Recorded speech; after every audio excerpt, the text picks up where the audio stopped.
你哋夢想退休生活係點？退休生活周圍飛啦，做一個師奶。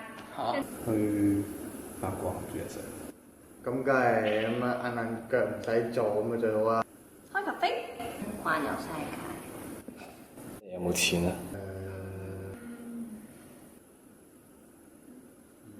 不如講下你哋對 MPF 有咩睇法啦？ MPF 啊，唔好提啦。MPF 咩嚟㗎？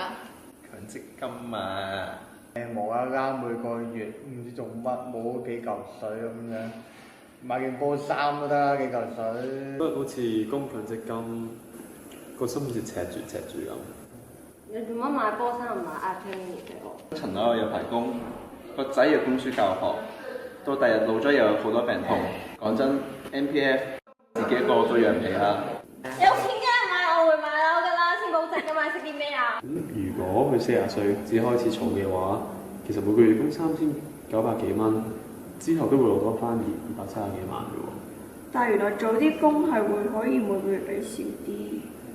每個月啊要我自己供5%，我梗係唔制啦。月5%去買一個生活嘅保障，其實我都覺得值嘅。哇！原來咧個老闆都供5%，喂，又幾過癮喎！其實可能只不過係我哋延遲咗你嘅消費啫。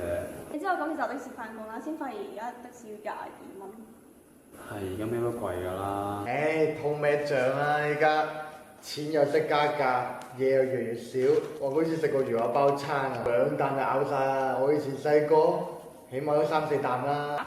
新聞成日話蝕嗰啲啊嘛，其實投資就一定有風險㗎啦，係睇下你點樣管理嗰啲錢嘅啫。活在當下啊嘛，有錢梗係使咗佢先啦，你識啲咩啊？